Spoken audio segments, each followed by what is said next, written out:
Bienvenue sur Africa 24 dans cette nouvelle édition du 12-15. Voici les titres de l'actualité. La Libye va relancer ses exportations. La compagnie nationale de pétrole l'a annoncé ce jeudi après le retour au calme dans le croissant pétrolier. Défi de la mobilisation pour le climat, 9 mois après la signature de l'accord de Paris par 195 États dont le Togo. Quelles sont les avancées enregistrées par le pays? Élément de réponse dans ce journal. Et puis, deuxième journée de la super division de football du Mali. Zoom dans cette édition sur le match qui a opposé ce mercredi 14 septembre le Djeliba au stade malien. Mais tout d'abord, il y a un an, le 15 septembre 2015, le général Gilbert Diendéré tentait un coup d'État contre le régime de transition au Burkina Faso. Depuis l'ouverture de l'enquête judiciaire, 275 parties civiles et 29 témoins ont été entendus. En attendant l'ouverture du procès, 85 personnes ont été inculpées. Parmi elles, le général Gilbert Diendéré, il est officiellement poursuivi pour crimes contre l'humanité, attentat à la sûreté de l'État ou encore haute trahison. Le dénouement de la crise post-électorale qui secoue le Gabon repose toujours sur la Cour constitutionnelle. De son verdict dépend l'avenir d'une nation déchirée entre les partisans du président Ali Bongo Ondimba et ceux de Jean Ping. Une décision cruciale donc pour cette juridiction, comme le souligne Casimir Oyemba. Ce dernier a rallié la candidature de Jean Ping durant cette présidentielle. Il est au micro de notre envoyé spécial Thierry Gogang. Vous venez de faire une déclaration avec tous les leaders de la coalition Ping. On va dire que vous faites une sorte de pression sur la Cour constitutionnelle. Pas du tout. Il ne s'agit pas de pression du tout.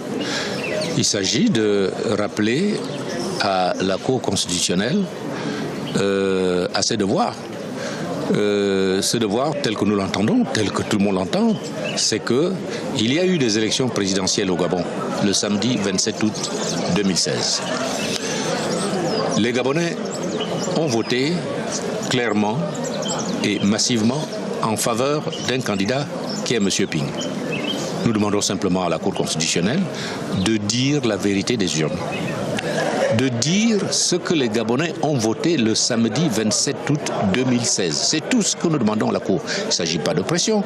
Maintenant, c'est vrai que nous n'avons pas confiance sur la base de ce qui a été fait dans le passé. Nous n'avons pas une grande confiance dans la Cour constitutionnelle du Gabon. Ce n'est pas nous, c'est elle. C'est parce que, comme nous le disons, la Cour constitutionnelle du Gabon, c'est la tour de Pise. Elle penche toujours du même côté, du côté du pouvoir en place. Vous voulez dire par là qu'en fait, vous êtes presque sûr que vous n'allez pas, vous ne pourrez pas avoir l'assentiment de la Cour par rapport à votre requête. Je demande, moi, vous me posez la question à moi, et c'est ce qui a été dit tout à l'heure dans l'allocution qui a été prononcée par M. Divongui, nous demandons que la vérité des urnes soit constatée et dite par la Cour constitutionnelle. Alors votre présence ici, vous tous, membres de la coalition Ping, est-ce aussi une forme de preuve que vous êtes toujours unis? Absolument, absolument, c'est exactement cela. Monsieur Divongui a parlé en notre nom. Nous étions tous là, toutes les forces politiques qui ont accompagné M. Ping au cours de ces élections présidentielles, étaient réunis dans la salle pour écouter M. Divongui. Moi, en ce qui me concerne, je me suis rallié à la candidature unique de M. Ping pour parler au nom de l'ensemble de l'opposition. Ma présence à cette déclaration tout à l'heure manifeste que je suis toujours avec M. Ping. Merci beaucoup, M. Casimir Oyemba. Merci. Les exportations pétrolières reprennent en Libye. Ce jeudi, la compagnie pétrolière libyenne va lever l'état de force majeure imposé dans 3 ports pétroliers. Les terminaux dont l'armée nationale libyenne du général rebelle Khalifa Haftar a pris le contrôle en début de semaine. Une bonne nouvelle pour l'économie libyenne en berne. Graziella Tchakonte. En Libye, le croissant pétrolier est désormais sous le contrôle des autorités parallèles. Ceci grâce à un coup de force du général Khalifa Haftar qui promet de redistribuer les cartes. Les terminaux de Zouetina, Brega, Ras Lanouf et Al-Sedra ont d'ailleurs été remis ce mercredi à la Compagnie nationale du pétrole, mais restent sous la surveillance de ce dernier. Le communiqué de l'armée libyenne qui était très clair, que l'armée libyenne ne s'occupe pas de production ni exportation de pétrole. Et c'est la NOC qui est en charge de ça, et sa responsabilité de protéger les installations et pas se mêler dans la gestion de ces installations. L'armée, c'est pas sa mission de se mêler dans les affaires politiques ou le règlement politique entre les protagonistes. Il faut que les deux parties trouvent un terrain de réconciliation sur l'application de l'accord.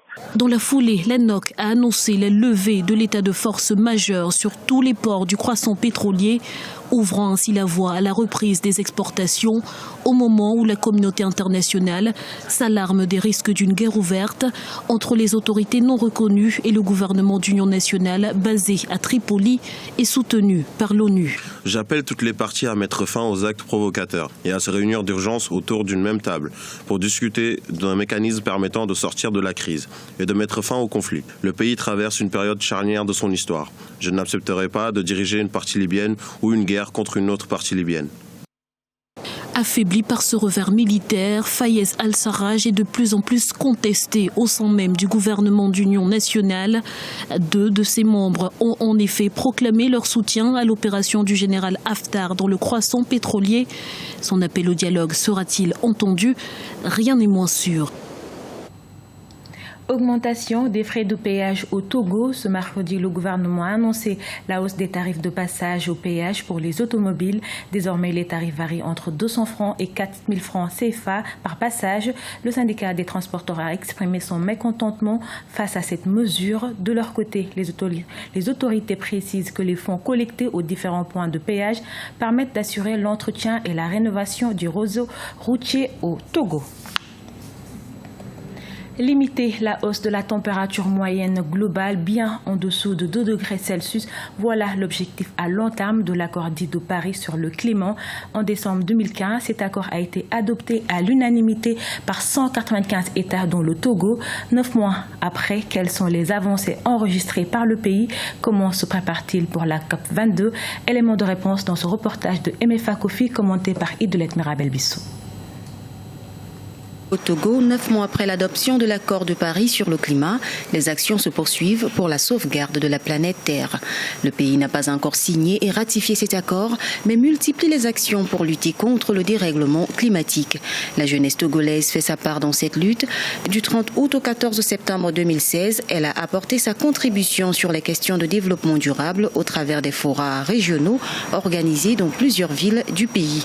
Une initiative du ministère du Développement à la base qui œuvre entre autres en synergie avec l'association des jeunes volontaires au service du monde environnemental. L'occasion pour nous, c'est de dégager un plan d'action national au nom de la jeunesse par rapport à la mise en œuvre des ODD. Et à Marrakech, nous aurons à présenter cette plan d'action pour que les pays qui n'ont pas encore emboîté le pas puissent suivre l'exemple du Togo et les jeunes Togolais sont disponibles pour accompagner d'autres pays à développer l'expertise sûre que le Togo a déjà acquis par rapport à ce processus. La prochaine rencontre mondiale sur le climat aura lieu au Maroc du 7 au 18 novembre 2016.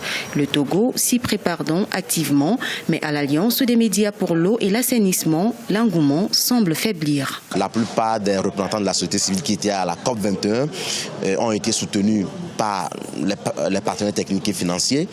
Mais cette année, comme il n'y a plus cet engouement, je me pose la question, est-ce qu'il y aura encore du monde, comme on l'a constaté l'année dernière à Paris? Est-ce qu'il y aura encore du monde à Marrakech cette année? Mais de toute façon, nous, en tant qu'organisation de la société civile, nous, notamment les journalistes, nous préparons pour aller à la COP22 et dire à tout le monde que l'accord sur le climat ne s'arrête pas à Paris, mais ça continue à Marrakech et dans d'autres villes après. Limiter la hausse de la température moyenne globale bien en dessous de 2 degrés Celsius, voilà l'objectif à long terme de l'accord de Paris sur le climat dont la mise en œuvre n'est pas encore effective. À la page sport, deuxième journée de la Super Division de football du Mali. Ce mercredi 14 septembre, le Joliba fait laisser face au stade malien. Les deux équipes favorites de la compétition se sont quittées sur un score de 0 but partout. Mokhtar Bari, notre correspondant, revient sur cette rencontre. Reportage. Le championnat malien de football est dans sa dernière ligne droite. Les 4 clubs que sont l'AS Real, les 11 créateurs de Niarela, le Djoliba AC et le Stade malien de Bamako, champion sortant, s'affrontent dans les carrés d'As du 11 au 29 septembre. Ce mercredi 14, la deuxième journée, les stadistes affrontent les Djolibistes.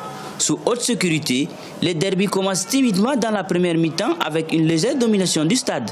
Les tentatives des stadistes se heurtent à la solide défense du Djoliba. Les deux équipes ont tout donné. Notre objectif, c'était quand même de tout faire pour gagner ce match-là. Je pense que quelque part, il y a des choses qui nous ont manqué réellement. Autant défensivement, on était bien, mais sur le plan offensif, on n'est pas parvenu quand même à se créer beaucoup d'occasions de but sur ce match-là. Mais bon, voilà, il fallait tout faire quand même pour ne pas perdre. Et je pense que c'est vrai, on n'est pas satisfait réellement, parce qu'on voulait la victoire. Mais bon, mieux vaut avoir un point que 0 point. À la reprise, les joueurs du stade malien appuient sur l'accélérateur avec des occasions à la 58e, 76e et 83e minute. Le Djoliba plie mais ne rompt pas grâce à un portier des grands jours. 33e confrontation depuis la mise en place de la poule unique en 1998.